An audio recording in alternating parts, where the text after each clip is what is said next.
번진 불길에 소방 헬기가 쉴 틈 없이 물을 띄웠습니다. 오늘 새벽 2시 반쯤 서울 노원구 상계동 수락산에서 불이 났습니다. 수락산에 있는 사찰 수암사에서 불이 난 뒤 산 전체로 옮겨 붙은 겁니다. 소방 당국은 헬기 9대 등 진화 장비와 250명의 인력을 투입해 약 6시간 만인 오전 8시 20분쯤 큰 불길을 잡았습니다. 이후 낮 12시쯤엔 잔불 진화 작업도 모두 마무리했습니다. 인명피해는 없었지만 이번 화재로 수암사 전각 4개 가운데 3개가 모두 타고 축구장 2개가 넘는 면적이 소실됐습니다. 수락산이 도심 지역에 위치한 만큼 진화 헬기 물 공급이 어려워 인근 스포츠센터에 이동식 저수조를 설치하기도 했습니다. 큰 고비는 넘겼지만 아직 전국 곳곳에 건조특보가 발효돼 있어 주의가 필요합니다. 오늘 오후 4시 기준 강원도 일부 지역과 부산과 울산 등 경상도 일대 등엔 건조경보가, 서울과 경기도 일부 지역 등엔 건조주의보가 내렸습니다. 건조주의보는 불이 나기 쉬운 정도를 나타내는 실효습도가 35% 이하인 상태가 이틀 이상 이어질 것으로 예상될 때, 건조경보는 실효습도가 25% 이하인 상태가 이틀 이상 계속될 것으로 예상될 때 내려집니다. 이에 따라 어제부터 경상남도 함안, 김해, 고성 등에도 크고 작은 산불이 이어졌습니다. 앞서 산림청은 산불 위기 경보를 주의로 상향하고 전국에 산불 경계령을 내렸습니다. KBS 뉴스 이화진입니다. 베트남 출장 중에 별세한 이해찬 민주평화통일자문회의 수석 부의장의 장례가 내일부터 닷새간 기관사회장으로 치러집니다.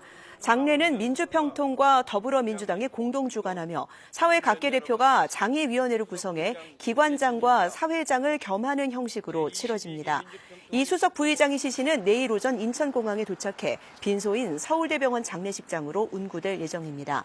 참여정부 시절 국무총리를 지낸 이 부의장은 지난 23일 출장 중 심근경색으로 쓰러졌으며 어제 별세했습니다. 더불어민주당은 별세한 이해찬 전 총리를 추도하며 이번 주는 정쟁이나 갈등 없이 추모에 집중하자고 제안했습니다. 국민의힘은 쌍특검 도입을 촉구하며 투쟁 동력을 살려갈 방안을 고심하고 있습니다. 오대성 기자가 보도합니다. 더불어민주당은 별세한 이해찬 전 총리에 대한 묵념으로 지도부 회의를 시작했습니다. 이 전 총리는 민주주의의 거묵이었다는 추도가 이어졌습니다. 이 땅에 남겨주신 미안의 숙제들을 결코 외면하지 않고 중단 없는 개혁과 한반도 평화의 길을 반드시 열겠습니다. 사전 논의 없는 합당 제안에 반발해 지난 회의에 불참했던 최고위원 3명도 오늘은 참석했습니다. 고인을 기리며 공정한 당 운영, 당원 주권 등을 언급했지만 합당 논란에 대한 직접적인 언급은 없었습니다. 당원 중심의 결속을 강조하셨고 당은 엄격해야 하고 지지자들에게는 겸손해야 한다는 가르침을 남기셨습니다. 갈등이 일단 수면 아래로 가라앉은 모양새, 민주당은 정쟁 자제령을 내렸습니다. 국민의힘은 통일교, 공천헌금 특검 등 이른바 쌍특검 수용 요구를 이어갔습니다. 의원총회를 열어 대여 투쟁 동력을 키울 방안을 논의했습니다. 쌍특검 수용 촉구 단식을 벌였던 장동혁 대표도 할 일이 많다며 오늘 예상보다 일찍 퇴원했습니다. 특검으로 명명백백하게 밝혀서 다시는 이 땅에 그런 검은 돈이 발붙이지 못하게 하는 것이 필요하다. 수사에 있어서 성역이 따로 있을 수는 없는 거 아니겠습니까? 이해훈 기획예산처 장관 후보자 낙마를 고리로 청와대 책임론도 제기했습니다. 검증이 잘못됐다라는 국민적 눈높이에 미치지 못했다는 점을 인정한다면 인사라인 전면 교체해주기 바랍니다. 국민의힘은 이재명 대통령의 직접 사과까지 요구하는 등 정부 여당의 압박 강도를 높이고 있습니다. KBS 뉴스 오대성입니다. 공천헌금 의혹으로 경찰 수사를 받고 있는 김경 서울시 의원이 시의원직을 사퇴하겠다고 밝혔습니다. 김 시의원은 오늘 입장문을 통해 오늘 시의회 의장에게 시의원직 사직서를 제출했다며 모든 수사와 조사 과정에 성실히 임하고 잘못에 상응하는 법적 처벌을 달게 받겠다고 밝혔습니다. 김 시의원은 2022년 6월 지방선거 서울시의원 공천을 염두에 두고 당시 민주당 소속이던 강선우 의원에게 1억 원의 뇌물을 전달한 혐의 등을 받습니다. 김병기 무소속 의원의 공천헌금 등 13가지 의혹을 수사 중인 경찰이 조사가 준비되는 대로 김 의원의 출석을 요구하겠다고 밝혔습니다. 박정보 서울경찰청장은 오늘 정례 브리핑에서 사건과 관련해 필요한 압수수색을 거의 진행했다며 이같이 말했습니다. 13가지 의혹 수사와 관련해 몇 건 불러서 다 하긴 어렵지 않냐며 한 번에 조사할지 나눠서 진행할지는 수사 진행 경과를 보면서 결정하겠다고 답했습니다. 서울시가 추진 중인 종묘 앞 세운 4구역 재개발 사업에 대해 국가유산청이 전면 재검토를 요구하며 유네스코에 현장 실사를 요청하겠다고 압박했습니다. 서울시는 국가유산청이 사안의 본질을 왜곡하고 갈등 책임을 서울시에 전가하고 있다고 반발했습니다. 이정은 기자가 보도합니다. 국가유산청은 세운 4구역 재정비 사업의 전면 재검토를 거듭 요구했습니다. 수년간 심의와 합의를 거쳐 조정안을 만들었음에도 서울시와 종로구가 재개발 건물 높이를 최고 145m로 높이는 등 조정안을 파기해 종묘 보존에 악영향을 끼친다는 이유에서입니다. 유산청은 또 세운 4구역 일대에서 조선시대 도로체계와 배수로 흔적 등이 발견된 만큼 발굴 조사가 끝나기 전까진 법적으로 공사 추진 자체가 불가능하다고 강조했습니다. 그러면서 서울시가 세계유산 영향평가를 받으라는 유네스코 요청에 오는 30일까지 회신하지 않으면 유네스코와 상황을 공유하고 현장 실사를 요청하겠다며 서울시를 압박했습니다. 서울시는 즉각 입장문을 내고 반발했습니다. 국가유산청이 세운 4구역 사업과 관련해 억지 주장을 펼치고 있다고 목소리를 높였습니다. 특히 국가유산청이 합의라고 주장하는 높이 협의는 법적으로 협의 대상이 아니며 국가유산청이 일방적으로 정한 기준에 불과하다고 주장했습니다. 서울시는 그러면서 정부, 지자체, 주민, 전문가가 참여하는 민관정 4자협의체 구성을 거듭 제안하며 국가유산청이 이 제안에는 응하지 않은 채 기존 주장만 되풀이하고 있다고 비판했습니다. KBS 뉴스 이정은입니다. 12.3 비상계엄 사태에 가담하고 김건희 여사의 수사 관련 청탁을 들어준 혐의로 기소된 박성재 전 법무부 장관의 재판이 시작됐습니다. 서울중앙지법 형사합의 33부 이진관 부장판사는 오늘 박 전 장관의 내란 중요임무 종사 및 직권남용, 부정청탁금지법 위반 혐의 사건의 첫 공판을 열었습니다. 특검팀은 박 전 장관이 내란 범행에 핵심적으로 가담했다고 주장했고 박 전 장관 측은 공소 사실을 전면 부인했습니다. 사건을 심리하는 형사합의 33부는 지난 21일 비상계엄을 내란으로 규정하고 한덕수 전 국무총리에게 징역 23년을 선고한 재판부입니다. 국내 1, 2위 렌터카 업체인 롯데렌터카와 SK렌터카의 기업 결합 시도가 무산됐습니다. 두 기업의 결합이 시장에 미칠 영향을 심사해온 공정거래위원회는 결합 이후 렌터카 시장의 경쟁 구조가 크게 악화되고 소비자 피해로 이어질 수 있다며 금지 결정을 내렸습니다. 이승훈 기자입니다. 롯데렌터카와 SK렌터카의 기업 결합이 신고된 건 지난해 3월입니다. SK렌터카를 소유하고 있는 해외 사모펀드 어피니티가 롯데렌터카를 운영하는 롯데렌탈의 지분 63.5%를 인수하기로 하고 공정위에 기업 결합을 신고했습니다. 두 기업의 결합이 시장에 미칠 영향을 심사해온 공정위는 결국 이를 허용하지 않기로 결정했습니다. 렌터카 시장 점유율 1, 2위인 두 기업이 결합할 경우 정상적인 시장 경쟁을 해칠 수 있다는 이유에서입니다. 두 기업의 시장 점유율을 합치면 단기 렌터카는 내륙 기준 29%, 1년 이상 장기 렌터카는 38%를 넘는 것으로 파악됩니다. 공정위는 단기 렌터카 시장의 경우 두 대기업을 뺀 나머지는 대부분 중소 영세 사업자이고 장기 렌터카 역시 전문성과 인지도 등에서 두 업체의 경쟁력이 다른 할부 금융사들보다 크게 높다고 설명했습니다. 이번 결합을 발판 삼아 전략적으로 공격적 마케팅을 확대할 경우 중소사업자들의 시장 퇴출이 가속화되고 결합 당사회사의 시장 지위가 더욱 강화될 우려도 상당하다고 판단하였습니다. 특히 가장 치열한 경쟁 관계에 있던 두 기업의 경쟁이 사라질 경우 렌터카 가격 인상 등 소비자 피해로 이어질 수 있다고 공정위는 강조했습니다. 또 사모펀드가 시장 1, 2위 업체를 연달아 인수한 다음 이를 높은 가격에 되팔기 위해 시장 경쟁을 왜곡할 우려도 있다며 엄정한 조치가 필요하다고 덧붙였습니다. KBS 뉴스 이승훈입니다. 트럼프 미 행정부의 강령한 이민 단속 정책으로 미네소타에선 이달에만 2번째 총격 사망자가 나와 여론이 들끓고 있습니다. 공화당에서조차 우려의 목소리가 커지자 이민국을 두둔하던 트럼프 대통령이 전면 재조사하겠다고 한 발 물러섰습니다. 김양순 기자입니다. 미국 이민 단속 요원들의 총격으로 시민권자인 37살 알렉스 프레티가 사망한 지 이틀째, 미국 이민 당국은 피해자는 단속 요원들이라는 입장을 고수했습니다. When someone makes the choice to come into an active law enforcement scene, bring a weapon to do that, that is a choice that individual made. 프레티가 먼저 총기를 소지하고 위협을 가해서 쐈다는 주장을 반복한 겁니다.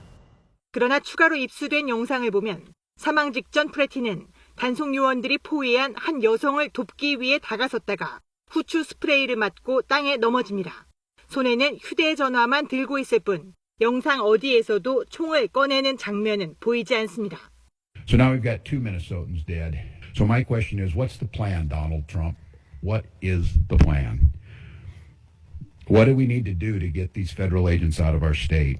분노한 미네소타 주민들 1000여 명은 영하 20도의 강추위 속에서도 이민국 철수를 외쳤습니다. 이민국의 거짓말에 대한 비판은 진영을 막론하고 나왔습니다. What we're seeing on TV, it's causing deep concerns over federal tactics and accountability. Americans don't like what they're seeing right now. 여기에 공화당의 뼈대와 다름없는 전미 총기협회까지 시민을 악마화하지 말라며 나서자 트럼프 미 대통령도 한 발 물러섰습니다. 그간 이민 당국을 주둔해온 트럼프 대통령은 월스트리트 저널과의 인터뷰에서 사실관계를 들여다보고 모든 것을 재검토하고 있다며 이민 단속국의 미네소타 철수 가능성까지도 내비쳤습니다. KBS 뉴스 김양순입니다. 강추위를 동반한 눈폭풍이 미국을 덮쳤습니다. 폭설과 결빙으로 항공편이 줄줄이 취소되고 정전으로 인한 피해도 잇따르고 있습니다. 김기수 기자입니다. 미국 의회 앞이 눈썰매장이 됐습니다. 현지 시각 25일, 일요일 딱 하루 만에 워싱턴은 설국이 됐습니다. We had been hearing all week about snowpocalypse. Everyone was worried about it, but honestly, we're pretty excited. 삽을 들고 나와 집 앞 눈을 치우고 제설 차량이 쉴 새 없이 작업을 진행하지만 눈 쌓이는 속도를 따라잡기엔 버거워 보입니다. 자동차를 포기하고 아예 스키로 이동하기도 합니다. 강력한 눈폭풍이 미국 남부를 거쳐 중부와 북동부로 영향 범위를 넓혔습니다. 폭설에 영하 10도 이하로 떨어지는 한파까지 겹쳐 피해도 속출하고 있습니다. 현지 언론에 따르면 현지 시각 25일 오전 기준 루이지애나, 텍사스, 테네시주 등에서 100만 가구 이상이 정전 피해를 겪었습니다. I just wanted to kind of get out of the house anyway and check on the pipes and everything up here. 항공 대란도 벌어졌습니다. 25일 하루만 항공편 10,000편 이상이 취소됐고 24일까지 포함하면 주말 새 14,000여 편이 결항했습니다. 눈폭풍이 지나간 후엔 극심한 한파가 예상됩니다. We don't get these every single year. In fact, we haven't seen some storms like this for maybe 5 to 10 or even 15 years. 연방정부는 주민들에게 되도록 외출을 삼가라고 당부했고 공무원들에겐 재택근무를 권고했습니다. 트럼프 미국 대통령은 폭설 피해를 입은 12개 주에 연방 비상사태를 선포했습니다. KBS 뉴스 김기수입니다. 우주 강국을 향한 의지로 미국을 바짝 추격하고 있는 중국이 민간 우주 관광 시대를 준비하고 있습니다. 2028년 예정된 중국의 첫 우주 관광 1인당 6억 원의 예약을 받고 있다는데 이 소식 베이징 김민정 특파원이 전합니다. 중국의 한 민간 기업이 개발한 유인 우주선 시험 모듈입니다. 하강과 동시에 완충 시스템이 작동합니다. 순식간에 속도를 줄이면서 내부 충격을 흡수합니다. 우주선 속 달걀도 깨진 곳 하나 없이 멀쩡합니다. 이 기업은 우주관광 안전을 위한 핵심 기술 검증에 성공했다며 2028년 중국 첫 우주관광을 시작하겠다고 발표했습니다. 관광 비용은 우리 돈으로 약 6억 원에 달하지만 벌써 로봇 회사 고위 임원과 유명 배우 등 20여 명이 관광객 명단에 이름을 올렸습니다. 那现在有了太空旅游公司，我们商业航天又在不断的降低成本，我相信去太空旅游一定能够成为下一个的旅行目的地。 중국 국내에선 설립 3년밖에 안 된 스타트업 기업이 충분한 기술력을 갖췄는지 논란도 이어지고 있습니다. 다만 중국은 우주 개발 분야에서 미국을 따라잡기 위해 최근 민간 역량을 크게 강화하고 있습니다. 시장 규모도 지난 9년간 6배 가까이 늘어 오는 2030년에는 10조 위안을 넘을 것으로 전망됩니다. 중국 정부도 민간 우주 기업을 전담하는 부서를 신설하고 펀드 조성 계획을 발표하는 등 본격적인 지원에 나섰습니다. 중국의 민간 우주 기업은 이미 600곳을 돌파했습니다. 우주관광, 위성통신 등 민간 우주 산업은 미중 패권 경쟁의 새로운 분야로 자리 잡고 있습니다. 베이징에서 KBS 뉴스 김민정입니다. 쿠팡 개인정보 유출 사태를 수사하고 있는 경찰이 3천만 건 이상의 계정이 유출됐다고 밝혔습니다. 박정보 서울경찰청장은 오늘 정례 간담회에서 이같이 밝히며 이름과 이메일 등 계정당 정보까지 고려하면 유출된 정보가 더 많을 것이라고 밝혔습니다. 박 청장은 쿠팡 측이 유출 규모를 축소할 의도가 있었는지에 대해 확인해 봐야 하지만 쿠팡에서 이야기하는 것과 다르다고 설명했습니다. 앞서 쿠팡은 전직 직원이 3,300만 개의 고객 정보에 접근했지만 약 3,000개 계정 정보만 저장했다고 밝혔습니다. 올해부터 수도권에서 생활쓰레기를 직접 묻는 직매립이 금지되면서 서울시가 생활쓰레기 줄이기에 나섰습니다. 시민 1명당 1년 동안 종량제 봉투 1개씩을 줄여 하루 평균 60톤을 줄이겠다는 겁니다. 한승현 기자가 보도합니다.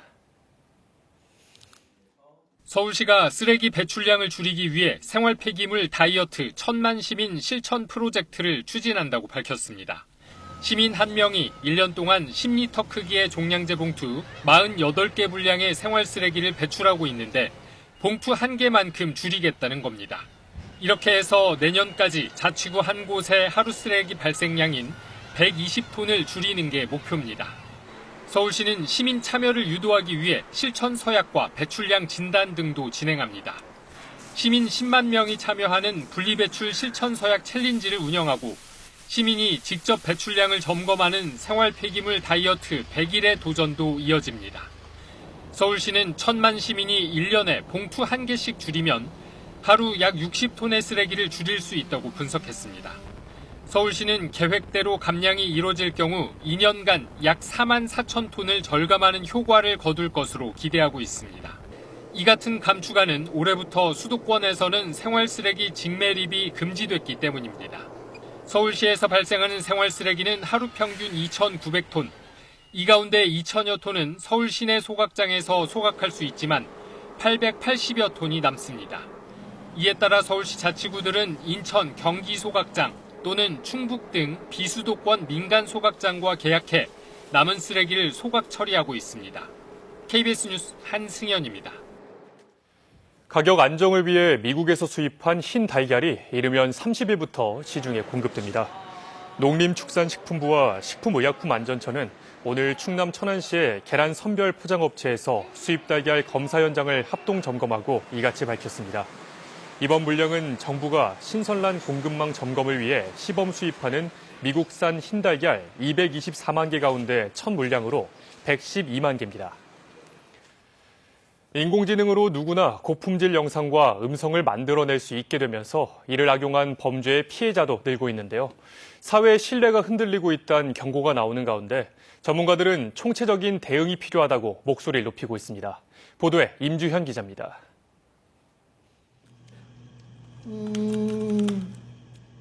청각장애가 있는 이 남성은 지난해 만남 어플을 통해 한 여성을 알게 됐습니다. 괜찮아? 잘 보여? 지금 이제 집에 갈 거야. 짧은 영상통화였지만 여성을 향한 호감을 키우기엔 충분했습니다. 그때는 그 여자가 생각보다 예뻐 보였어요. 하지만 영상 속 여성은 신분을 위조한 투자 사기범. 타인의 SNS 사진을 도용해 AI로 합성한 딥페이크로 진짜 행세를 한 겁니다. 사기범의 꿰매 넘어가 가짜 외환 투자를 한 남성은 수백만 원을 날렸습니다. 전 사실 딥페이크라는 건 전혀 생각도 못했거든요. 사람 못 믿겠어요. 엄마.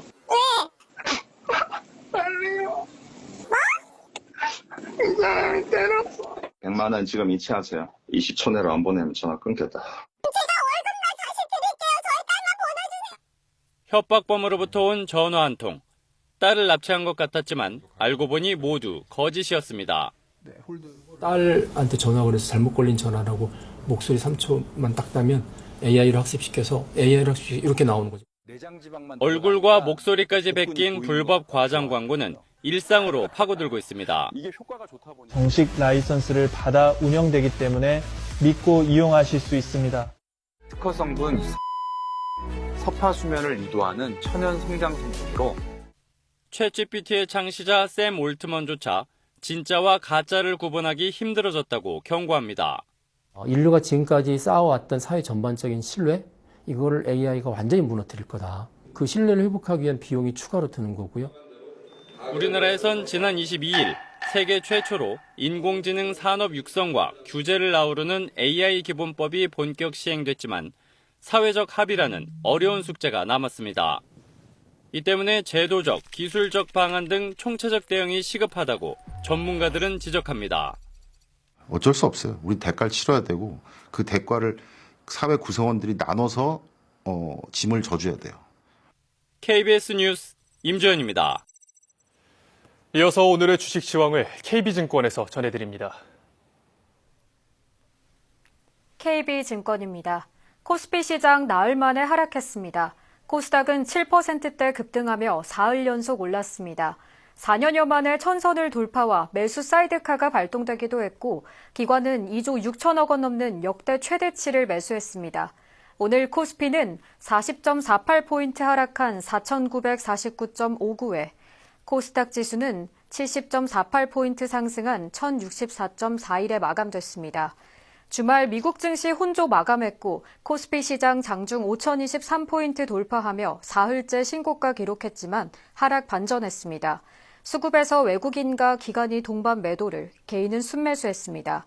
삼성전자 보합에서 마감한 가운데 SK하이닉스와 현대차 약세 속에 세아베스틸지주와 대우건설, 두산과 오리온, 영원무역, 한전기술과 미래에셋증권 하락했습니다. 반면 게임과 2차전지 관련주 고려아연과 삼성 E&A, 두산로보틱스와 달바글로벌 강세였습니다. 코스닥 시장에서는 알테오젠과 에코프로비엠, ABL바이오 등 시가총액 상위 종목 상승세가 뚜렷했습니다. 이 시각 현재 달러화에 대한 원화 환율은 1,442원 60전에 거래되고 있습니다. 지금까지 KB증권이었습니다. 이번 주에도 예년보다 추운 날씨가 예상됩니다. 아침 기온이 영하 10도 안팎으로 추위는 여전하겠습니다. 또 오늘 밤부터 내일 아침까지 서해안 지역은 눈이 오겠습니다. 광주와 호남 서부에 1에서 3cm가 예상되고 충청 지역도 1cm 정도의 눈이 내려 쌓이겠습니다. 북서풍이 계속 불어오면서 동쪽 지역은 대기가 매우 건조한 상태입니다. 동해안과 일부 영남 지역은 건조 경보도 내려져 있습니다. 서울도 건조주의보가 발효된 만큼 산불 발생하지 않도록 각별히 유의해 주셔야겠습니다. 내일 하늘에는 구름이 조금 끼겠고 바람도 강하게 불겠습니다. 내일 아침 기온 서울이 영하 8도, 전주가 영하 3도로 추위는 여전하겠고 한낮에도 서울이 영하 2도, 대구 5도가 예상됩니다. 바다의 물결은 최고 3.5m까지 높게 일겠습니다. 당분간 맑은 날씨가 이어지겠고 다음 주나 돼서야 추위가 조금 누그러지겠습니다. 날씨 전해드렸습니다. 이상으로 KBS 5시 뉴스를 마칩니다. 시청해주신 여러분 고맙습니다.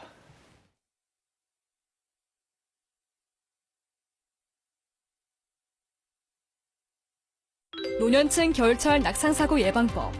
화장실 바닥에는 미끄럼 방지 매트를 깔고 문을 열어 바닥 물기가 건져될 수 있도록 해주세요. 침상 옆에는 간이 조명을 설치하고 집안 내 어두운 곳에는 소형 센서 등을 설치해 이동 시 시야가 확보되도록 해주세요. 기상 직후에는 바로 움직이지 않고 자리에 앉아 몸을 풀고 일어나세요. 실내에서도 미끄럼 방지 실내화를 신고 생활해주세요. 복용하는 약이 어지러움이나 두통을 유발하는지 확인하고 이러한 약을 복용한다면 일어나거나 걸을 때 더 조심하세요.